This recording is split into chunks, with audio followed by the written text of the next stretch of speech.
انصار مدینہ کو خبر لگ چکی تھی کہ آپ وہاں سے نکل پڑے ہیں۔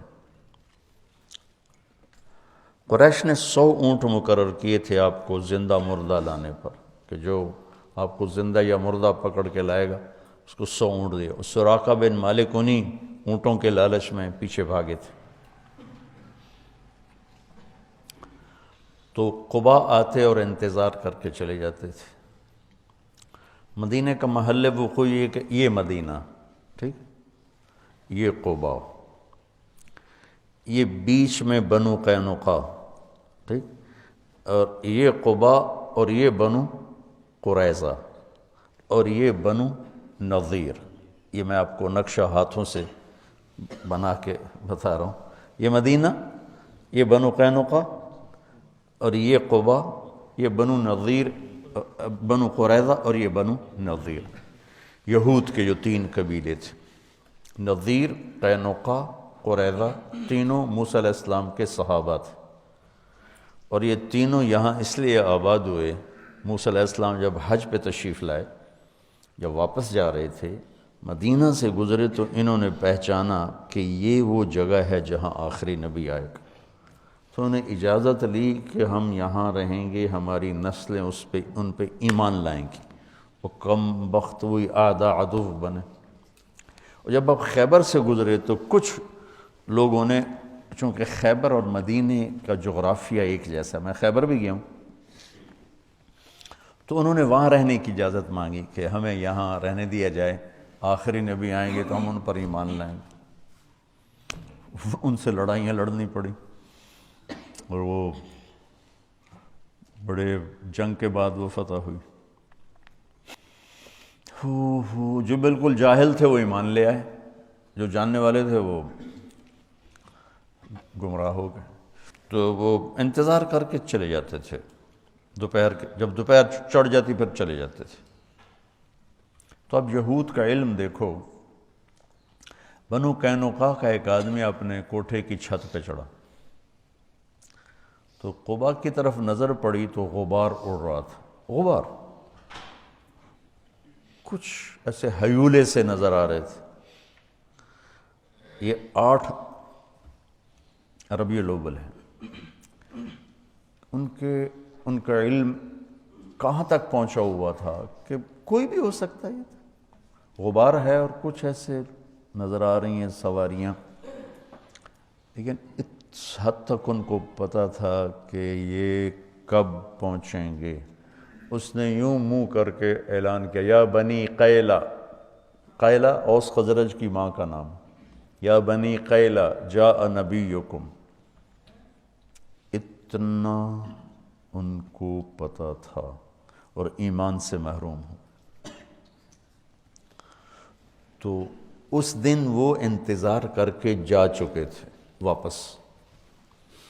تو جب اعلان ہوا کہ تمہارے نبی آ رہے ہیں، تو پھر سب نے دوڑ لگائی۔ تو ان کے آنے تک چونکہ فاصلہ ہے، 5-6 میل کا فاصلہ ہے، آپ اتر چکے تھے، اور ایک چٹان کی اوٹ میں آپ تشریف فرما تھے۔ اس میں سایہ، ستمبر کا مہینہ تھا، گرمی شدید تھی۔ تاریخ ممکن ہے آگے پیچھے 16 مجھے یاد پڑتی ہے۔ تو اللہ کے نبی کی داڑھی سیاہ کالی، ابو بکر رضی اللہ عنہ اور اللہ کے نبی ہم عمر ہیں، لیکن ابو بکر کی داڑھی میں سفید بال زیادہ تھے، ان کی داڑھی کالی سفید تھی۔ اب مدینے والے تو نہیں جانتے، دیکھا ہوا نہیں ہے، تو انہوں نے قیاس کیا کہ یہ سفید داڑھی والا یہ نبی ہوگا، اور یہ ابو بکر ہوگا جو ساتھ کالی داڑھی والے۔ تو سب نے آ کر ابو بکر سے مصافحے شروع کر دی، اور اللہ کے نبی سے کیے ہی نہیں۔ تو ابو بکر نے بھی نہیں بتایا کہ میں نہیں وہ۔ تو مصافحے ہوتے رہے، وہ آپ کرتے رہے، کچھ نہیں بتایا۔ کچھ دیر جب گزر گئی تو سورج چٹان سے تھوڑا سا اوپر آ گیا، تو دھوپ آ گئی۔ تو ابو بکر رضی اللہ عنہ نے دوڑ کے اوپر چادر ڈال دی۔ اس پر پتہ چلا کہ یہ تو سارے مصافحے ہی غلط ہو گئے، یہ نہیں، یہ نبی ہیں۔ تو پھر انہوں نے مصافحے کی یا نہیں کیے، یہ کہیں نظر سے گزرا نہیں۔ کیے ہوں گے پھر ادھر بھی. تو پھر قبا والے بھی آ گئے. تو کلثوم بن ہدم اس وقت مسلمان نہیں ہوئے تھے، بعد میں جو سارے ایمان لے آئے. ان کے گھر میں آپ کو بطور مہمان ٹھہرایا گیا. تو آپ اچھے نام سے فال لیتے تھے، غلط نام غلط معنی تبدیل فرما دیتے تھے. تو اس نے اپنے غلام سے کہا نجیح نجیح، کھجوریں لاؤ مہمان آئے ہیں. تو اللہ کے نبی نے ایک دم کہا نجح امرنا نجح امرنا. نجیح کامیاب، مکمل کام ہوگا. نجح کہ ہماری ہجرت کامیاب ہو گئی. آپ نے اس کے نام سے یہ فال لی. پھر 4 دن آپ نے وہاں قیام فرمایا، اور ایک روایت میں 2 ہفتے قیام فرمایا. تو بہرحال جتنا بھی قیام تھا 4 دن تھا یا 2 ہفتے کا. دن جمعہ کا تھا جب اہل مدینہ آئے اور آپ کو چاروں طرف سے گھیر لیا، اور آپ اپنی اونٹنی قصوہ پر، یہ سارا سفر تھا. وہاں اپنے مسجد قباء بنائی، جو اب بہت بڑی بن چکی ہے، قدیم پرانی، میں نے 84 میں دیکھی ہوئی ہے، چھوٹی سی. تو سامنے بنو سلیم کا محلہ آ گیا اور جمعہ کا وقت داخل ہو گیا. تو پہلا جمعہ ادا کیا گیا. یہاں عبداللہ بن سلام آئے، آپ کا خطبہ بنو قینقاع، میں نے کہا وہاں کہ یہ بنو قینقاع کے تھے. تو آپ کا خطبہ سنا، آپ کا چہرہ دیکھا، کہا لیس بوجہ کذاب، کلمہ پڑھا، ایمان لائے. خطبے سے فارغ ہوئے اور چلے تو سارے قبائل کے سردار لائن بنا کے کھڑے ہو گئے. بنو نجار، بنو عبد الاشل، بنو بیاض اور اوس اور خزرج اور بنو سعد، بنو پتہ نہیں کتنے کتنے، سب کھڑے. یا رسول اللہ ہمارے پاس، یا رسول اللہ ہمارے پاس، یا رسول اللہ ہمارے پاس. سب کی تمنا. آپ خاموشی سے چلتے رہے.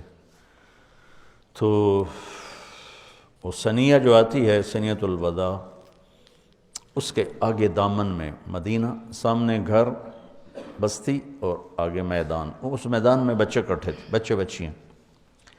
ہم یہ آپ یوٹیوب پہ دیکھتے ہیں، بچے بچیوں کو نظمیں یاد کراتے ہیں تو وہ سنا رہے ہوتے ہیں، وہ پڑھ رہے ہوتے ہیں. تو اس دور کی جو اللہ کی طرف سے موہبہ جلیل تھا، فصاحت، وہ اس واقعے میں نظر آتی ہے کہ یہ جو بچے بچیاں کھڑے ہیں، انہیں کسی نے کوئی نظم یاد نہیں کرائی کہ جب وہ آئیں گے تو تم نے طلع البدر کہنا ہے. وہ تو اپنے وہ شوق میں دیکھنے آئے ہوئے ہیں، چھوٹے چھوٹے بچے بچیاں. صورت واقعہ یوں ہے کہ پہلے یوں اونٹنی کا سر باہر آتا ہے، کیونکہ یوں اور یوں آنا تھا. تو ایسے اونٹنی، اس کے سر کے پیچھے آپ کا سر، آپ کا چہرہ مبارک چھپا ہوا. جب اونٹنی یوں ہوئی اور آپ ایسے ہوئے تو سب بچوں کے منہ سے فی البدی بے ساختہ طلع البدر علینا. یہ پڑھا ہوا سبق نہیں تھا. طلع البدر علینا من ثنیۃ الوداع وجب الشکر علینا ما دعا للہ دعا ایہا المبعوث فینا جئت بالامر المطاع جئت شرفت المدینہ مرحبا بک یا خیر داع. یہ شعر عام نہیں ملتا کتابوں میں، لیکن اس کا اضافہ جئت شرفت المدینہ مرحبا بک یا خیر داع. آپ نے، عورتیں ساری چھتوں پہ چڑھی ہوئی تھیں آپ کو دیکھنے کے لیے. تو جب ہم مدینہ میں داخل ہوئے تو پھر عرب سردار، یا رسول اللہ ہمارے پاس، یا رسول اللہ ہمارے پاس. تو آپ نے اس کی ایسے رسی چھوڑ دی کہ دعوہا فإنہا مأمورا، اسے کچھ نہ کہو، جہاں میرا اللہ لے جائے گا یہ اونٹنی وہاں جائے گی. اور آپ کے دل میں تھا بنو نجار، چونکہ آپ کی دادی بنو نجار میں سے تھی، سلمہ جو عبد المطلب کی والدہ ہیں، وہ بنو نجار سے تھی، جو ہاشم نے وہاں شادی کی تھی. تو آپ کی اونٹنی چلتے چلتے چلتے ایک کھلے میدان میں جا کے بیٹھ گئی، بستی کے وسط میں تھا،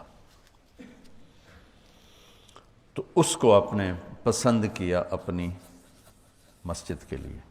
تو آپ نے پوچھا یہ زمین کس کی ہے؟ بعد میں، اس وقت نہیں، بعد میں۔ ان کا جی 2 یتیموں کی ہے۔ تو ان کے سرپرست کون ہے؟ کہا جی اسد بن زرارہ ہے۔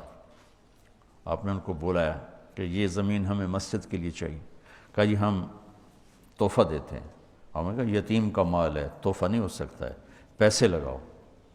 کہا ٹھیک ہے جی آپ پیسے لگوائیں، ہم اس سے آپ کو سستا کر کے دے دیں گے۔ ہم نے کہا ٹھیک ہے۔ تو اس کے پیسے لگوا گئے تو 7 دینار اس کی قیمت بنی۔ میرے نبی نے کیا کیا کہ تمہارے سامنے بھئی 7 دینار قیمت لگی ہے، ہم آپ کو 10 دینار دیتے ہیں مسجد کے۔